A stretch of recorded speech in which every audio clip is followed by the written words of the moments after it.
Hello, my dears. So, this is going to be the part two video on requirement analysis. So, this is the slide where we left off, where the client is having difficulty in explaining the requirements and how patient enough we should be to understand the requirements.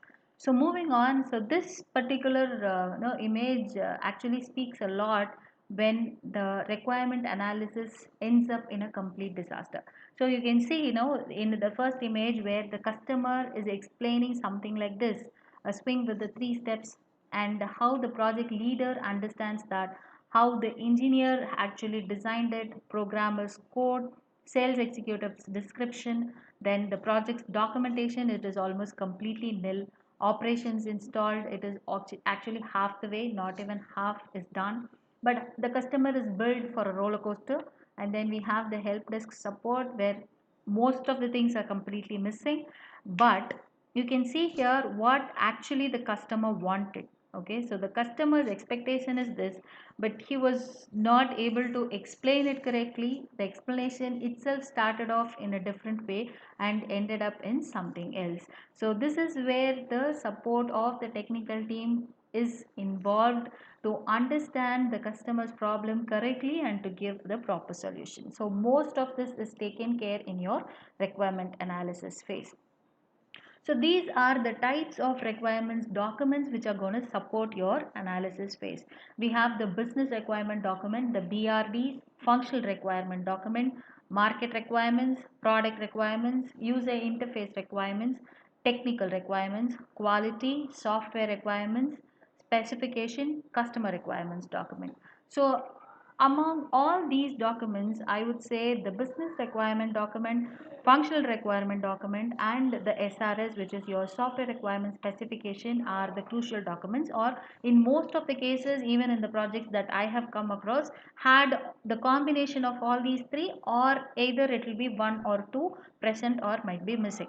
But among all these documents, it's good to have all these, but at least if we are provided with the BRD, FRD, and SRS, it will give you a wholesome picture of what is the actual expectation. So your BRD and your FRDs as a QA, it will be your holy book. So it is only based on this you're going to evaluate your end product. It is based on this you're going to create your scenarios, you will drill down to your test cases, and then you're going to do the evaluation.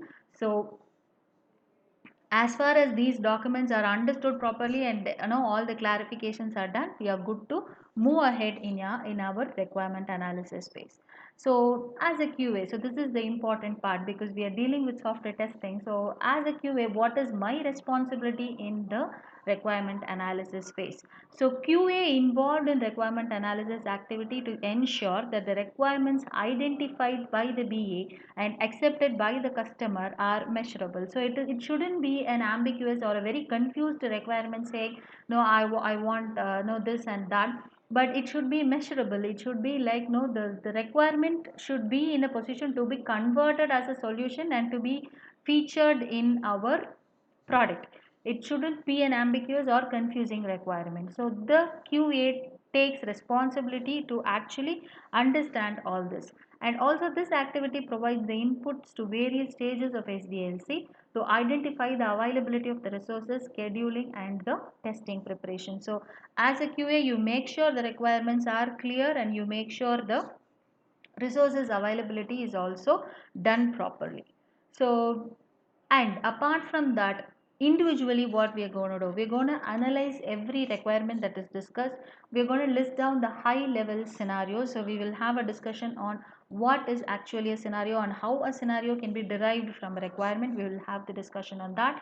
Then clarify the queries and functionality from the stakeholders. No question should be unanswered. No question. We are not going to move to the next phase unless until all the questions are clarified there, and you promote suggestions because from your experience you would have come across various applications and various projects. So it is your rights to let them know your suggestions also. Raise the defect or clarification. You are going to raise the defect against the SRS or against your BRDs and get it clarified. Track that, because raising alone is not enough. You have to track it whether it is resolved or not. Then you create the high level test scenarios. Then you're going to do the create traceability matrix. So we're also going to see like what the traceability matrix is all about. So, having said all these, we definitely have so many challenges in our requirement analysis phase as a QA, because every time a developer has a doubt, no, he will jump against the tester to ask, no, see, what was it actually, no, can you please explain? Because functional level understanding, the QA will be having it better. So it is, the major responsibility for the QA to understand what is actually discussed and what the requirements they are looking for. So in early stages of STLC, the scope is not defined clearly, of course, because no, we could have that we are going to do only this and we are not going to do all these things. No, the scope can be differentiated, but it is not the hard and fast rule that the scope will remain as such throughout your software life cycle. It could have varying priorities now and then. Many times there is ambiguous understanding of processes. So following process is again an important thing when it comes not only for requirement analysis across all the phases, because a process followed, maybe you are having a common portal where these requirements are put up and the clarifications are raised and the solutions are given, the answers are given, but all these has to be followed properly, only then the understanding will be very good. Communication between the project team and the stakeholders plays important role. Definitely it is not, no, the client comes up, no, he says, see, I have this problem and I want this to be done, and no, we as a team we agree saying okay, we'll do that, no issues. But after that we come up with lot of questions saying, no, what is actually expected, where are we going to do it, no, what is the actual functionality that is expected from the this particular feature. So all these things should not happen later in the point of a project. So as far as the communication channel is proper, as far as we as a team communicate with the stakeholders and get the things clarified, we are good in our requirement analysis phase. So the communication should keep going, keep asking more questions, keep asking more clarifications so that you understand it well. And insufficient inputs from the customer leads to assumptions, and those are not accepted in UAT. So UAT is your user acceptance testing, which is the testing that is going to be done by the users after you implement all your features. You complete your testing in stage and then you put those in your no user environment, and you ask the end users or your stakeholders, your clients, to do the testing. So imagine, for example, no, you have ordered for a dining table, say, and no, you have given specifications saying your how, what is the shape of the table you're preferring, how many chairs you want it to be, what is the cushion type that you wanted no, your chairs to have, all these specifications. So all these specifications are part of your requirement. So requirement is a need, so that is what we said. So the problem is your house doesn't have a dining table, so that is the problem that you're coming up with, and you are giving these specifications to the carpenter to make the dining table. And finally, if the carpenter is coming up with something like a cot, you're not going to definitely accept that, right? Because your expectation was something different and what he has made is something different, so you're not going to accept it. So that is where the user acceptance makes the crucial part. So the requirements should be understood properly, and whatever the client has expected should be provided to him in the expected form. So user acceptance will be a failure if the requirements are not understood properly. Conflicting customer views, definitely it will have. Today they will come up with one set of features, maybe next week they will give another set of suggestions.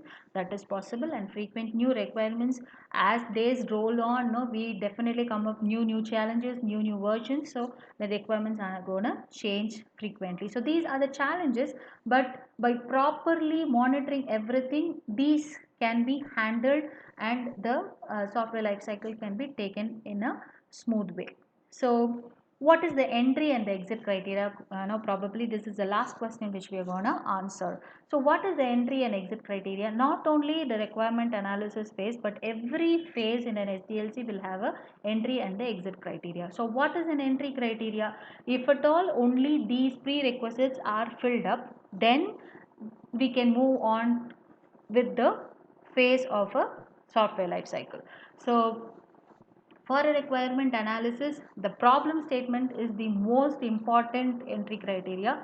The client has a problem, only then we as such have work to do something and create a product.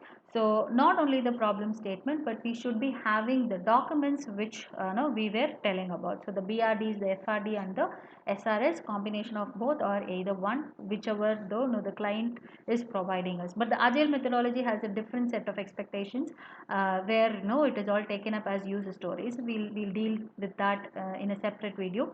But a typical project would have any one of these documents, only then the requirement analysis phase can take place. So that will be the entry criteria. Exit criteria: when this document is analyzed thoroughly, all the clarifications are met, all the questions are answered, then we are good to go with the next phase of the SDLC. Then the exit criteria is met. So the entry criteria, the criteria are the requirements which must be met before initiating a specific task or process. Exit criteria is the criteria requirements which must be met before completing a specific task or a process. So every phase of SDLC is going to have an entry criteria and a exit criteria. So the outcome of requirement analysis phase is the requirement understanding document, high level scenario and high level test strategy. Requirement understanding document plays a very crucial role, because your BRDs and SRS would be of very technical terms, but your understanding document will have a layman language where any new person who's entering into the team, even on reading this document, will be able to understand the requirement and move on. Because we can't expect your clients to have a requirement analysis phase every time a new user or a new developer or a tester is coming into the team. So this understanding document, we call it as a knowledge transfer document, a KT document, or a requirement understanding document, which has a detailed explanation of the requirements that were discussed.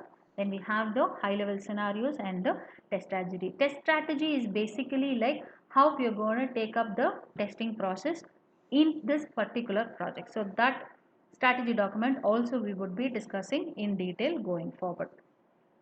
So we have had two brief videos on requirement analysis. We can actually go on because we have so much to keep in mind when we are doing this analysis phase.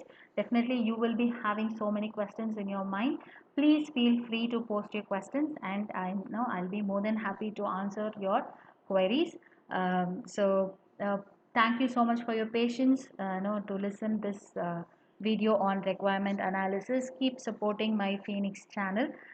Keep subscribing to the channel, and you will have more information on software testing and the nuances. Be a phoenix, fly high so that no one even imagines to touch you. Thank you so much. Have a nice day. We'll meet you in the next video.